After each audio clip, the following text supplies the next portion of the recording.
Wherever you go, whatever you do, throw a little at it. Omax, Vest and Briefs. திரைப்பட எழுத்தாளர் சங்க தேர்தலானது விறுவிறுப்பாக நடைபெற்று வருகிறது.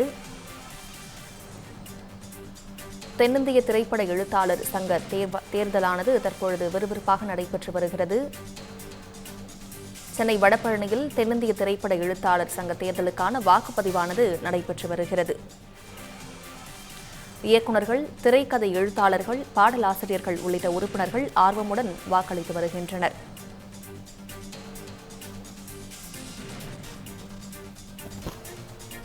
வாக்குப்பதிவு மாலை 4 மணியுடன் நிறைவு பெறும் நிலையில் இன்றே வாக்குகள் எண்ணப்பட்டு முடிவுகளும் அறிவிக்கப்பட உள்ளன.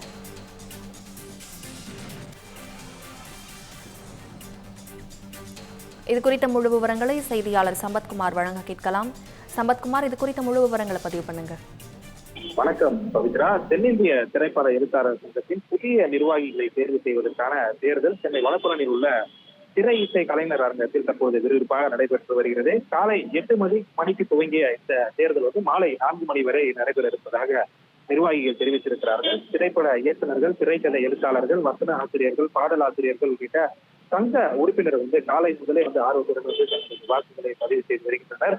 தேர்தல் அமைதியான முறையில் நடைபெறுவதற்கான அனைத்து ஏற்பாடுகளும் செய்யப்பட்டிருப்பதாக கூறப்படுகிறது. இந்த தேர்தலில் நம்ம கே பாக்கியராஜ் அணி மற்றும் திரைக்கதை மன்னன் கே பாக்கியராஜ் அணி என 2 அணிகள் நேருக்கு நேர் மோதுகிறது. நம்ம கே பாக்கியராஜ் அணி சார்பில் இயக்குனர் சேரன் தலைவராக பதவியில் போட்டியிடுகிறார். இந்த அணியில் பொதுச் செயலாளர் பதவிக்கு எழுத்தாளர் பட்டுக்கோட்டை பிரபாகர், பொருளாளர் பதவிக்கு இயக்குனர் சுந்தரராஜன், அதேபோல் துணைத் தலைவர் பதவிக்கு இயக்குனர் சமுத்திரகனி மற்றும் பாடலாசிரியர் ஸ்நேகன் உள்ளிட்டோரும் போட்டியிடுகின்றனர். மறுபுறம் திரைக்கதை மன்னன் கே பாக்கியராஜ் அணி சார்பில் இயக்குனர் VC குகன்நாதன் மற்றும் தலைவர் பதவிக்கும் களமிறங்கியிருக்கிறார். அந்த அணியின் நிர்வாக பொறுப்புகளுக்கான வேட்பாளரும் களமிறங்கி தீவிரமாக போட்டி என்பது நடைபெற்று வருகிறது.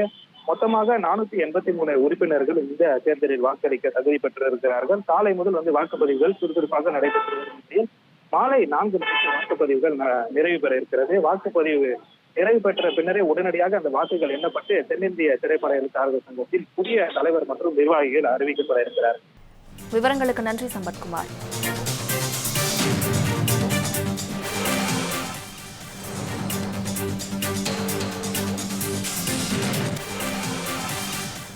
தமிழ் ஜனம் சேனலை சப்ஸ்கிரைப் பண்ணாம பார்த்துட்டு இருந்தீங்கன்னா மறக்காம சப்ஸ்கிரைப் பண்ணிடுங்க.